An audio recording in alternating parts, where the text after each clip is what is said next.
Normal. Bonjour, Phil. Enchanté, Kevin. Mon nom c'est Gabriel, je vais être driver pour le cas. On fait les affiches à 10 minutes, 5 minutes, 2 minutes, 30 secondes. Les 10 dernières secondes, vous pouvez faire avec mes doigts. Par la suite, on va avoir une période de questions de 5 minutes. Parfait. Merci. À vous, messieurs. Commencez quand vous êtes prêts. Excellent. Bonjour, Mme Tremblay. Bonjour, Mme Labonté, pardon. Bonjour, M. Tremblay. C'est un plaisir de vous rencontrer aujourd'hui. Nous sommes le groupe Solutions Complètes et nous allons faire votre planification financière ensemble pour répondre à vos objectifs que nous avez donnés. Tout d'abord, laissez-moi présenter les membres de mon équipe. Donc, j'ai à ma gauche M. Anthony Forget et à ma droite M. Kevin Chenette, moi-même Adam Laterreur. Donc, on vous explique notre façon de faire, c'est très très simple. Ce qu'on fait, c'est qu'on sépare votre planification financière en 6 parties de votre vie financière. C'est très simple. On commence par votre situation personnelle, ensuite votre situation fiscale, votre situation financière. On fait vos projets financiers, donc probablement de l'analyse à la retraite dans votre cas. Ensuite, votre planification successorale, votre sécurité financière. On termine ensuite par vous exposer nos stratégies globales qu'on vous a dit. Et par la suite, on fait le tout, en 2 parties. D'abord, l'analyse, nos recommandations ensuite, pour que vous puissiez bien suivre et bien comprendre ce que l'on dit. C'est donc dire que notre priorité, c'est vraiment vos objectifs et votre retraite. Donc, sans vous attendre, votre situation personnelle. Monsieur Tremblay, vous avez 65 ans, vous êtes conjoint de fait avec Mme Labonté, 64 ans. C'est donc dire que vous vivez d'un commun accord sans contrat de mariage ni de société d'acquis. Donc, vous avez aussi 3 enfants et 6 petits-enfants. Vous avez la retraite à venir cette année, vous pensez vendre l'entreprise et vous voulez faire le tour du monde dans les 10 prochaines années, ce qui est un très beau projet en soi. Vous avez aussi l'achat d'un condo pour vendre la grosse maison qui est trop difficile d'entretien, comme vous nous avez mentionné. Donc, voici quelques petites recommandations face à votre statut matrimonial. Tout d'abord, on vous recommande un contrat de vie commune pour délibérer les tenants et aboutissants de votre relation, c'est-à-dire ce qui vous engage dans le couple et vos engagements financiers l'un envers l'autre. On vous recommande aussi de réécrire le testament et de faire un mandat en cas d'inaptitude, on va parler un peu plus tard. Le tout, on vous recommande aussi de le faire à l'achat du condo pour faire 2 pierres d'un coup. Ensuite, votre situation fiscale. Monsieur Tremblay, nous allons le faire en 2 temps. On va faire Monsieur Tremblay puis Madame Labonté pour terminer avec la liquidation d'entreprise, la vente de l'entreprise. Donc, Monsieur Tremblay, vous avez actuellement 83 000 de REER, REER étant le régime d'épargne, un régime enregistré d'épargne retraite, pardon, et vous n'avez pas de CELI. CELI étant un compte enregistré libre d'impôt, ce qui permet de mettre de l'argent à l'abri de l'impôt, comme le nom dit, et vous avez un compte courant avec un solde de 24 826 $. Ce qu'on vous recommande face à cette situation, c'est d'abord de maximiser vos REER. Pour maximiser les REER, ça va nous prendre votre avis de cotisation fédérale, ce qui n'était pas fourni aujourd'hui. Et pourquoi on vous recommande de le faire? C'est très très simple. C'est 1 $ en impôt payé demain est 1 $ qu'on ne paye pas en impôt aujourd'hui. Et on a aussi certains avantages par rapport au roulement des REER au conjoint lors d'un décès, étant donné que vous êtes en union de fait.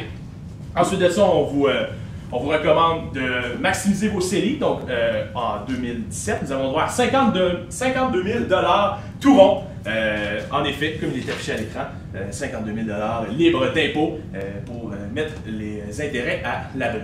Et votre compte courant, on recommande toujours de laisser un solde minimal de 5 000 $. En fait, un solde minimal et maximal d'environ 5 000 $ dans vos comptes courants pour ne pas vous priver d'un gain en intérêt ou d'un gain, tout simplement, de placement. Madame Labonté, c'est un peu les mêmes recommandations. Par contre, votre situation est un peu différente. Vous avez 25 000 $ de REER présentement. Vous n'avez pas de CELI non plus. Et le compte dans votre solde, dans votre compte courant est un peu plus bas, se tenant à 20 440 $. On vous recommande les mêmes choses. Maximisez votre REER. On va avoir besoin de la même chose pour vous, votre avis de cotisation fédérale. Pardonnez-moi. On vous recommande aussi de maximiser votre CELI et de garder un solde d'environ 5 000 $ dans votre compte courant pour des imprévus et ne pas se priver d'un gain encore une fois. Donc, au niveau de la vente de votre maison, vous nous avez demandé qu'est-ce qui était optimal pour payer le moins d'impôts possible lors de l'achat du condo et de la vente de la maison. C'est donc une très bonne question. Au Canada, La maison principale, la résidence principale, pardon, est exempte d'impôt sur le gain en capital que l'on fait sur cette dernière. Donc, dire que c'est important de faire un choix judicieux par rapport à la résidence principale que l'on choisit, car on peut faire le choix de l'une ou de l'autre.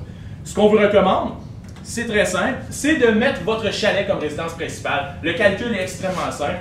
Pourquoi? C'est parce que le gain annuel du capital est plus bas, comme il est inscrit à l'écran. On a un gain annuel de 20 000 sur le chalet, qui se fiche en ce moment à 600 000 et sur la maison de 13 636 $. Donc, dire que le gain est plus important sur le chalet au final aussi. Donc, on vous recommande de prendre seulement une année de gain en capital sur la maison, qui est une année de déménagement. Il y a une seule année qu'on a le droit de mettre les deux résidences principales dans le calcul de la déduction en capital. Donc, on met seulement une année pour la déduction en gain de capital. C'est donc dire que vous allez avoir un impôt à payer lors de la vente de votre maison de 76 330 $. Il est à noter qu'il est important qu'on peut déduire les frais de courtier et les rénovations à valeur ajoutée, c'est-à-dire que les investissements, si vous avez fait des investissements sur votre maison, qui ont augmenté la valeur de votre maison. Ensuite, la vente de votre entreprise. On a compris que c'était le gros morceau, en fait. Votre priorité cette année, c'est de vendre votre entreprise à votre partenaire cette année. Le montant de la vente se fichait à 2 500 000 $ avec, pour 90 % de l'entreprise. C'est donc dire que, M. Tremblay, vous aviez 70 % de l'entreprise et Mme Labonté, vous aviez 20 % de l'entreprise. Les gains en capital sont imposés à 50 %. C'est donc dire que vous allez payer la moitié de ça va être imposé. Donc, on parle de 125 000 $. 1 250 000 $, pardonnez-moi. Donc, vous avez aussi droit à une certaine déduction en gain en capital. Par contre, vous avez déjà utilisé une partie de la déduction en gain en capital lors de la vente d'une précédente entreprise. Cette déduction-là, nous avons fiché à 200 000 $, étant donné que vous avez été exonéré d'impôts, de 100 000 $ d'impôts. On a donc fait un calcul pour faire une approximation de 200 000 $ de déduction que vous avez déjà utilisée, comme la déduction de gain en capital est utilisable une seule fois par bénéficiaire. C'est donc dire qu'on a pris le montant de 624 000 $, 176 comme déduction en gain en capital, et on l'a appliqué à 77 % pour monsieur et à 23 % pour madame. Donc, pour vraiment faire la somme équitable. Pourquoi on a fait ça? C'est très simple, c'est que monsieur, vous êtes propriétaire à 70 % de l'entreprise et madame, vous l'êtes à 20 %. Et il y avait votre partenaire qui était aussi partenaire à 10 %. Il était propriétaire à 10 % pardon, de votre entreprise. C'est donc dire qu'on s'est arrangé pour que tout soit égal et juste envers les différentes parties prenantes.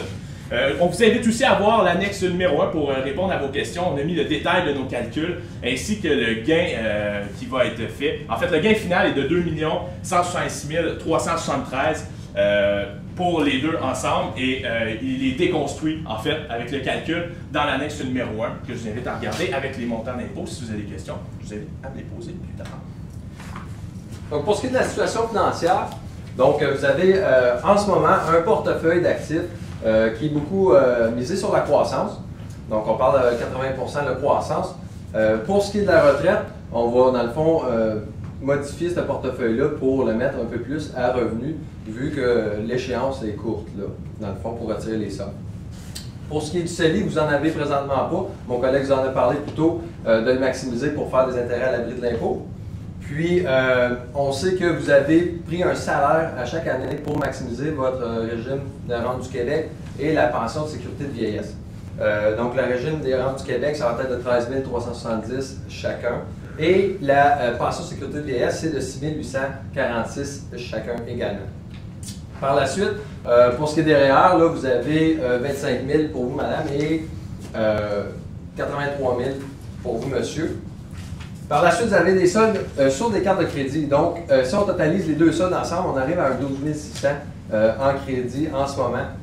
Puis, vous avez, comme je disais plus tôt, là, le salaire maximum que vous êtes versé, c'est 55 300 pour avoir accès à toute la PSV, la RRQ. Finalement, vous possédez une société de gestion pour 125 000, donc 50-50 là-dessus. Donc chacun, vous avez là 62 500. Puis, c'est ce qui résume votre situation financière. Ce qu'on recommande à ce niveau-là, c'est de maximiser le CELI, c'est de maximiser le REER, puis ça, on maximiserait le REER, avec la sortie du 125 000 de la société de gestion, puisque c'est des frais qui vont vous coûter trop cher une fois que vous n'avez plus la société, donc dans le fond de votre compagnie. Par la suite, on rembourserait totalement les cartes de crédit parce qu'on parle ici du taux d'intérêt, actuellement à peu près du 19 %. Donc, c'est des frais qui sont payés inutilement puisque vous allez avoir les soldes pour rembourser ça. Et puis, comme je vous disais plus tôt, on va revoir le portefeuille pour aller chercher plus des titres à revenu fixe pour vous assurer une retraite, là, vu que l'échéance est vraiment court terme. Pour ce qui est de votre projet de la retraite, donc là, vous voulez prendre votre retraite dans un mois. La compagnie va se vendre à peu près aussi dans ces eaux-là. Donc, vous vouliez un besoin, ben, dans le fond, vous voulez vivre annuellement avec 87 000 $ au net. À ça, on va ajouter l'exemple que vous voulez voyager, plus tout ça. Donc, il y a toujours des imprévus, comme vous disiez, là, vous ne savez pas, peut-être qu'on pourrait faire un voyage de plus à chaque année, ou peu importe. Donc, j'ai sorti tous vos revenus que vous allez avoir à la retraite. Donc, on peut voir aussi là, la RRQ. Ça, c'est juste vous aviser que c'est conjointement. Donc, les deux ensemble, vous allez sortir en RRQ 26 740, en PSV 13 692, ce qui vous donne un revenu pour les deux de 40 000 $ à peu près. Puis vous allez retirer derrière, donc chacun, vous allez retirer à peu près 5 000, c'est pas loin de 6 000, donc 11 768 à deux, ce qui vous fait un revenu imposable conjointement de 52 200. Donc individuellement, vous êtes imposé à 26 000, ce qui réduit l'impôt.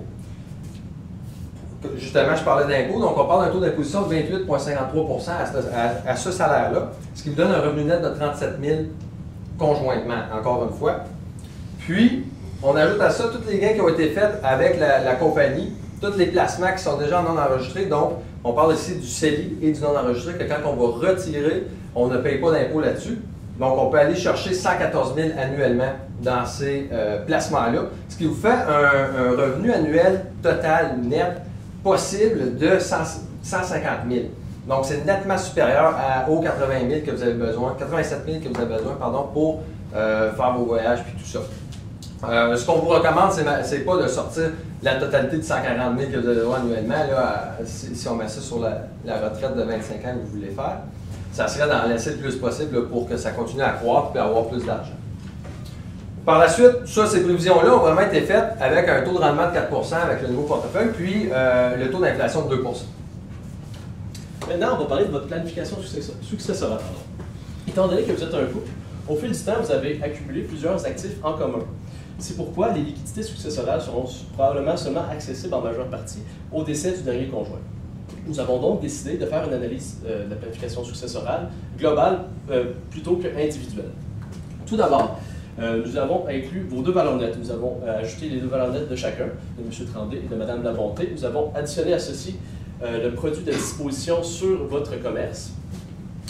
Nous avons des liquidités successorales de 3 991 000 environ. Si nous retranchons à ça, les impôts au décès. Les impôts au décès, lorsqu'on parle d'impôts au décès, on parle de gain en capital sur votre vente d'entreprise. Comme mon collègue l'a mentionné plus tôt, vous avez droit à la déduction gain en capital. Donc, les impôts au décès d'entreprise, plus la vente de votre résidence principale qui n'aura pas été imposée jadis, plus les retraits des sommes enregistrées des REER. Nous avons un impôt au décès de 463 223. Donc, si nous retranchons les liquidités successorales à l'impôt au décès, nous avons des liquidités disponibles à la succession d'environ 3 500 000 $. Vous nous avez mentionné que vous n'avez pas de testament. Nous vous suggérons fortement de faire un testament notarié. Le testament notarié, c'est un avantage parce que vous avez la certitude que vos dernières volontés soient respectées jusqu'à la dernière. En plus, le notaire peut vous donner certains conseils en matière de légalité et de fiscalité. C'est donc un autre avantage. Vous avez aussi mentionné que vous vouliez léguer à vos petits-fils, à vos 6 petits-fils, un certain montant. Il n'a pas été mentionné le montant en question, mais vu vos liquidités disponibles à la succession, nous avons convenu que 300 000 $ chacun, ces petits-fils-là, serait un montant qui serait très acceptable. Nous nous vous suggérons de faire une fiducie testamentaire pour la simple et bonne raison que ces enfants-là sont assez jeunes et donc ils n'ont pas les connaissances pour gérer un montant de 300 000. Donc la fiducie testamentaire, aussi appelée la fiducie de gestion, pourrait assurer une distribution responsable à ces enfants du 300 000 chacun, sans qu'ils puissent faire des dépenses exagérées ou autre type de tracas comme ça. En plus, vous vouliez faire 2 dons. Un don à la Fondation canadienne du cancer, ainsi qu'un don à l'Université Laval. Si nous retranchons les 6 dons de 300 000 à vos petits-enfants, à vos liquidités disponibles à la succession, vous auriez environ 865 000 que vous pourriez donner à ces 2 fondations. S'il s'agit de votre premier don, vous auriez droit à un super crédit d'impôt pour le premier don. Mais étant donné qu'on n'avait pas cette information, vous auriez probablement seulement droit à un crédit régulier. Quand on parle de sécurité financière, on parle de sécuriser 3 valeurs les plus fondamentales pour une solution complète, soit la santé, la famille et l'argent. C'est pourquoi on a décidé de segmenter cette partie de la présentation en 3. Commençons avec la santé. Vous nous avez dit que vous n'avez pas de mandat en cas d'inaptitude. Nous vous recommandons fortement d'adhérer à un mandat en cas d'inaptitude, pour la simple et bonne raison qu'il s'agit d'un document légal dans lequel vous, le mandant, vous nommez quelqu'un, appelé le mandataire, pour qu'il puisse s'occuper de vos actifs financiers ou de vos dossiers, dans l'éventualité où vous deviendriez mentalement ou physiquement inapte à occuper certaines de vos fonctions actuelles. En plus, nous vous recommandons aussi un autre document légal qui s'appelle la Procuration générale d'administration. En fait, c'est important de ne pas confondre ces 2 documents-là, parce que la Procuration générale d'administration, c'est plutôt de nommer quelqu'un qui peut vous représenter pour gérer vos dossiers administratifs sans que vous ayez à vous déplacer. Donc, si vous êtes dans l'empêchement ou vous êtes à l'extérieur du pays, quelqu'un peut vous représenter pour régler certains dossiers. Pour ce qui est de la famille, en ce moment, vous avez une assurance vie avec un capital assuré de 250 000. C'est une assurance vie au dernier décès. Donc, le premier conjoint pourrait décéder sans que la prestation soit versée. Il faudrait vraiment que ce soit les 2 conjoints soient décédés pour que le 250 000 soit versé. Étant donné votre situation, vous avez beaucoup de liquidité successorale, nous vous recommandons donc de ne pas ajouter une autre assurance à ceci parce que vous avez suffisamment de liquidité au décès. Pour ce qui est de l'argent, vous n'avez pas de conseiller, donc nous présumons que vous n'avez pas de fonds d'urgence. C'est important, nous recommandons à nos clients d'avoir un fonds d'urgence qui représente environ 3 mois de dépenses courantes dans l'éventualité où vous auriez un certain empêchement ou que vos liquidités soient gelées pour une raison X. Donc, un fonds d'urgence qui équivaut à environ 3 mois de vos dépenses courantes, ce chiffre environ 21 750 $. Nous recommandons à nos clients de mettre ce fonds d'urgence dans un CELI, puisque les intérêts sont libres d'impôt, évidemment. En plus, nous pourrions vous suggérer aussi d'adhérer à une assurance maladie grave. L'assurance maladie grave, en d'autres mots, c'est vous auriez un montant forfaitaire suite à un diagnostic d'une des maladies. Vous avez plusieurs types d'assurance maladie grave, mais par exemple, 25 maladies. Si vous avez une de ces 25 maladies et que vous survivez environ 30 jours, vous avez un capital assuré qui vous sera versé. Donc, l'assurance maladie grave serait une option très judicieuse, étant donné que vous vouliez voyager, vous avez des grands projets et une maladie pourrait contrecarrer vos plans. Donc, nous allons revenir rapidement sur nos stratégies. Très simple. Donc, tout d'abord, nous avons conseillé de maximiser vos REER CELI, mais nous avons aussi conseillé de maximiser votre déductibilité du gain en capital, de l'utiliser, en fait, au maximum possible, étant donné que vous y avez droit, c'est à vous. Nous avons aussi recommandé de ne pas le faire dans le cas de la maison, là, pour une question fiscale de calcul très simple, tout simplement, et de le faire pour le chalet à la place. Pour ce qui est du démantèlement de la société de gestion, vous avez recommandé ça pour éviter des frais de gestion inutiles, puisqu'on en tirait plus davantage. Puis de maximiser vos REER là, avec cette somme-là jusqu'à concurrence, effectivement, là, de votre maximum que vous pouvez cotiser. Et finalement, la fiducie testamentaire est un autre point très important que nous avons abordé. Nous vous suggérons fortement de faire une fiducie testamentaire pour que vous puissiez léguer à vos héritiers des sommes de façon responsable. Grâce à nos conseils d'experts et de nos recommandations adaptées à vos besoins, vous allez être en mesure de bénéficier d'un avenir à la hauteur de vos attentes, d'un avenir à la hauteur de votre potentiel. De la part de Groupe Solutions Complètes, nous vous remercions de votre temps et de votre écoute. Nous sommes maintenant prêts à répondre à vos questions. Merci. Merci.